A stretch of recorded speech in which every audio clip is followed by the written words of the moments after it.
আসসালামু আলাইকুম। সংবাদে আপনাদের সবাইকে স্বাগতম জানাচ্ছি আমি নুসরাত। শুরুতেই সংবাদ শিরোনাম। প্রথমেই জানিয়ে দিব, অবশেষে সন্ধান পাওয়া গেল হাদির খুনির নিরাপদ আস্তানা। সেনাপ্রধানের সরকারি বাসভবনে খুনি ফয়সালকে পাওয়া গেছে। চাঞ্চল্যকর তথ্য ফাঁস। এরপর জানিয়ে দিব, ড ইউনুস প্রকাশে হুঙ্কার দিয়ে সেনাপ্রধানকে বহিষ্কার করে দিলেন। খুনিদের আশ্রয়স্থল হয়ে দাঁড়িয়েছে সেনাপ্রধানের বাসভবন। এরপর জানিয়ে দিব, নিজের জালে নিজেই আটকা পড়ল খুনি শহীদ ওসমান হাদির খুনের ঘটনায় সেনাপ্রধানকে নিয়ে নতুন মোড়। এরপর জানিয়ে দিব, এমপি পদে মনোনয়ন পেয়ে খুশিতে খালেদা জিয়ার কবরের পাশে কেঁদে কেঁদে যা বললেন গৃহকর্মী ফাতেমা। এরপর জানিয়ে দেব, বিএনপির প্রকাশ্য রাজনীতি থেকে তারিক রহমানকে মুছে ফেলার কঠিন হুঁশিয়ারি দিলেন ব্যারিস্টার রুমিন ফারহানা। এবং সর্বশেষ জানিয়ে দেব, দল থেকে বহিষ্কার মির্জা আব্বাস। সামাজিক মাধ্যমে গুঞ্জনের রহস্য কি? এতক্ষণ শুনছিলেন সংবাদ শিরোনাম, এখন বিস্তারিত। অবশেষে গুঞ্জনটা সত্যি হল। ড ইউনুস বললেন, আমি সারা জীবন শান্তির কথা বলেছি, ন্যায়ের কথা বলেছি। আমার সরকার কি তবে খুনিদের আশ্রয়স্থল হয়ে দাঁড়িয়েছে? আপনার সরকারি বাসভবনে খুনি ফয়সালকে পাওয়া গেছে। এটা কি ষড়যন্ত্র? যে ফয়সালের হাতে সাধারণ মানুষের রক্ত লেগে আছে, তাকে আপনি নিজের ছাদের নিচে আগলে রেখেছেন। আমি কি এই বাংলাদেশ গড়ার স্বপ্ন দেখেছিলাম? আপনি যখন খুনিকে প্রশ্রয় দিচ্ছিলেন, তখনই আপনার ইউনিফর্মের মর্যাদা হারিয়েছেন। ছাত্র জনতা এই পরিবর্তন এনেছে খুনিদের বিচারের জন্য, তাদের লালন পালন করার জন্য নয়। এক সাংবাদিক বললেন, সেনাপ্রধানকে বহিষ্কার করলে সেনাবাহিনীর চেইন অফ কমান্ডে এটার প্রভাব পড়বে। ড ইউনুস বললেন, চেইন অফ কমান্ডের আগে আমার কাছে দেশের মানুষের আমানত বড়। আমি সেনাপ্রধানকে একটিই পথ দিতে পারি, সম্মানের সাথে পদত্যাগ, নয়তো এই মুহূর্তেই বহিষ্কারের আদেশে আমি সই করব। সিদ্ধান্ত আপনার। হাদির যে হত্যাকারী ফয়সাল, তাকে সেনাপ্রধানের সরকারি বাসভবনে খুনি ফয়সালকে আত্মগোপনে রাখা হয়েছে। জুলাই বিপ্লবের শহীদ শরীফ ওসমান হাদির খুনি কে, তা আজ আর গোপন নেই। কিন্তু অবিশ্বাস্য হলেও সত্য, আজ পর্যন্ত সেই খুনি ফয়সাল করিম মাসুদ ধরা পড়েনি। বরং সময় যত গড়াচ্ছে ততই তার অবস্থান নিয়ে ধোঁয়াশা বাড়ছে। শুধু সোশ্যাল মিডিয়া নয়, একবার এক তথ্য দিচ্ছে খোদ প্রশাসনের দ্বারাই। তবে হাদির খুনির অবস্থান নিয়ে সর্বশেষ যে তথ্য পাওয়া গিয়েছে, তা শুনলে রীতিমতো আঁতকে উঠবেন প্রিয় দর্শক। কারণ তিনি এমন এক জায়গায় সুরক্ষিত আছেন, যেখানে শুধু রাষ্ট্রের প্রভাবশালী ব্যক্তিরাই আশ্রয় পান। আজ আমরা জানব হাদির হত্যাকারীকে কোথায় লুকিয়ে রাখা হয়েছে, আর কারা তাকে বাঁচাতে মূল কালপ্রিটের ভূমিকা পালন করছে। আজ আমরা টেনে খুলে ফেলব সেই ভয়ঙ্কর বেঈমানদের মুখোশ। শহীদ ওসমান হাদির খুনি ও সাবেক ছাত্রলীগ নেতা ফয়সাল করিম মাসুদের সর্বশেষ অবস্থান যাচাই করে পাওয়া গেছে এক হাড় হিম করা তথ্য। অত্যাধুনিক প্রযুক্তি ব্যবহার করে দেখা গেছে তিনি বাংলাদেশেই আছেন। বহাল তবিয়তে অবস্থান করছেন সেনাপ্রধানের সরকারি বাসভবনে খুনি ফয়সালকে পাওয়া গেছে। দায়িত্বশীল এক পুলিশ কর্মকর্তার বরাত দিয়ে এই বোমা ফাটিয়েছেন জনপ্রিয় সাংবাদিক ইলিয়াস হোসেন। কিন্তু প্রশ্ন হচ্ছে, সেনা প্রশাসনের এত প্রভাবশালী একজন ব্যক্তির কাছে খুনি পৌঁছল কিভাবে? ক্ষমতার চেয়ারে বসে কারা এই খুনিকে পাহারা দিচ্ছে? যখন হাদিকে রাজপথে গুলি করা হয়, তখন সেই দৃশ্য কাঁপিয়ে দিয়েছিল পুরো দেশকে। ভিডিও ফুটেজ আর পুলিশি তদন্তে ফয়সালের চেহারা স্পষ্টভাবে ফুটে উঠেছিল। সেদিনের সেই নির্মমতার পর খুনি ফয়সাল আত্মগোপনে চলে যায়। কিন্তু ডিজিটাল যুগে অপরাধের পায়ের ছাপ লুকানো সম্ভব নয়। তদন্তকারী কর্মকর্তারা ফয়সালের লোকেশন ট্র্যাক করেছেন এবং সেই লোকেশন সরাসরি নির্দেশ করছে সেনাপ্রধানের সরকারি বাসভবনে। যখন পুলিশ কর্মকর্তারা নিশ্চিত হলেন যে হাদির খুনি এই সেনাপ্রধানের সরকারি বাসভবনেই, তখন তারা সেখানে অভিযানের প্রস্তুতি নেন। কিন্তু এই পর্যায়ে শুরু হয় আসল নাটক। সেনাপ্রধানের বাসভবনে পুলিশকে ঢুকতে বাধা দেওয়া হয় ওপরতলা থেকে। খুনি ভেতরে আছে জানার পরও প্রশাসন তাকে ধরতে পারেনি, কারণ ওপরতলার নির্দেশ ছিল নো এন্ট্রি। প্রশ্ন জাগে, একজন শহীদ জুলাই যোদ্ধার খুনির সাথে একজন সেনাপ্রধানের কিসের সম্পর্ক? পরবর্তীতে কি তাকে সেখান থেকে নিরাপদে সরিয়ে দেওয়া হয়েছে? এ জবাবদিহিতা জনগণের দাবি।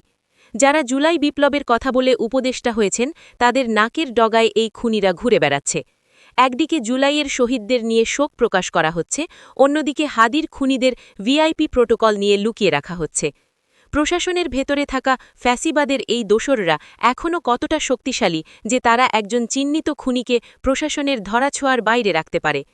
এটি কি জুলাই চেতনার সাথে চরম বেইমানি নয়? যখন রাষ্ট্র খুনিদের পাহারা দেয় তখন মানুষ বাধ্য হয়ে আইন নিজের হাতে তুলে নিতে চায়, আর তখন সেটাকে বলা হয় মব।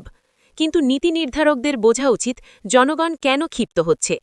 যখন এই সত্যগুলো তুলে ধরা হচ্ছে তখনই ফেসবুক পেজ আর ইউটিউব চ্যানেলের বিরুদ্ধে ষড়যন্ত্র শুরু হয়েছে। যারা হাদি হত্যার বিচার চাইছেন তাদের বলা হচ্ছে বিশৃঙ্খলা সৃষ্টিকারী। অভিযোগ তোলা হচ্ছে যে নির্দিষ্ট কিছু পেজ বা চ্যানেল দেশে অস্থিতিশীলতা তৈরি করছে। কিন্তু প্রশ্ন হল, সত্য বলা কি অপরাধ? যারা রাষ্ট্র প্রশাসনের এই অসঙ্গতিগুলো সামনে আনছেন তাদের কণ্ঠরোধ করার চেষ্টা করা কখনো ভালো ফল বয়ে আনবে না বলে মন্তব্য করেছেন রাজনৈতিক বিশ্লেষকরা। অন্তর্বর্তীকালীন সরকার আসার পর মানুষ আশা করেছিল খুনিরা ডান্ডাবেড়ি পড়ে কাঠকড়ায় দাঁড়াবে, কিন্তু বাস্তবে কি দেখা যাচ্ছে? নদী থেকে একের পর এক অজ্ঞাত লাশ উদ্ধার হচ্ছে, আর হাদির মতো জনপ্রিয় তরুণ নেতার খুনিরা সেনাপ্রধানের বাসায় আতিথেয়তা পাচ্ছে। এমন পরিস্থিতিতে নিজেদের প্রতারিত ভাবছে সাধারণ মানুষ। বাস্তবতা হচ্ছে হাদির খুনিরা আছে আমাদের নাকের ডগাতেই, অথচ ইনকালাব মঞ্চের মুখপাত্র ও ঢাকা ৮ আসনের সম্ভাব্য প্রার্থী হাদি গুলিবিদ্ধ হওয়ার পর থেকেই ফয়সালের অবস্থান সম্পর্কে বিভ্রান্তিকর তথ্য ছড়ানো হয়েছে। হাদি গত বছরের ১২ই ডিসেম্বর ঢাকার পুরানা পল্টনের বক্স কালভার্ট রোডে গুলিবিদ্ধ হন। এর পরপরই সোশ্যাল মিডিয়ায় ছড়িয়ে পড়ে ময়মনসিংহের হালুয়াঘাট সীমান্ত দিয়ে ভারতে পালিয়েছে হাদির হত্যাকারী ফয়সাল ও আলমগীর। আবার কেউ কেউ বলেন তারা সিলেট সীমান্ত দিয়ে পালিয়েছে। এমনকি ফয়সালকে সীমান্ত পার করে দেবার অপরাধে দুজনকে গ্রেফতার করে রিমান্ডে নেয় পুলিশ। পুলিশের পক্ষ থেকে এটাও জানানো হয় যে ফয়সাল ভারতের মহারাষ্ট্রে অবস্থান করছে, যা মোবাইল ট্র্যাকিংয়ের মাধ্যমে জানা গেছে। বাংলাদেশ আইনশৃঙ্খলা বাহিনী প্রথমে জানিয়েছিল সন্দেহভাজনরা ভারতের দিকে পালিয়ে যেতে পারে, কিন্তু সুনির্দিষ্ট প্রমাণ বা স্থানে পৌঁছানোর নিশ্চয়তা নেই। এর সপ্তাহখানেক পরেই আবার তথ্য বদলে যায়। ২১ ডিসেম্বর এক সংবাদ সম্মেলনে পুলিশের অতিরিক্ত মহাপরিদর্শক খন্দকার রফিকুল ইসলাম বলেন, ফয়সালের খুনি বাংলাদেশের সীমান্ত পার হয়ে গেছে কিনা নাকি দেশে আছেন এ বিষয়ে সুনির্দিষ্ট তথ্য নেই। পুলিশ প্রশাসন স্পষ্টভাবে কিছু জানে না বলে জানিয়ে দেন তিনি। তবে জনগণকে এক ধরনের সান্ত্বনা দিয়ে বলেন, তদন্তকারী কর্মকর্তারা সর্বোচ্চ চেষ্টা করছেন। অপরাধী সম্পর্কে বিভিন্ন তথ্য পাওয়া যাচ্ছে। এর কিছুদিন পর প্রধান অভিযুক্ত ফয়সাল করিম মাসুদ ভিডিওতে এসে নিজ মুখে দাবি করেন তিনি ভারতে নেই, বরং এখন তিনি দুবাইয়ে আছেন। সরকার ও তদন্তকারীদের বিরুদ্ধে নানা অভিযোগ তোলেন তিনি ভিডিওতে। পরবর্তীতে জানানো হয় হাদি হত্যাকাণ্ডের মূল ২ আসামি ভারতের মেঘালয়ে পালিয়ে গেছেন। তাদের পালাতে সহায়তাকারী ২ ভারতীয় নাগরিক মেঘালয়ে গ্রেফতার হয়েছেন।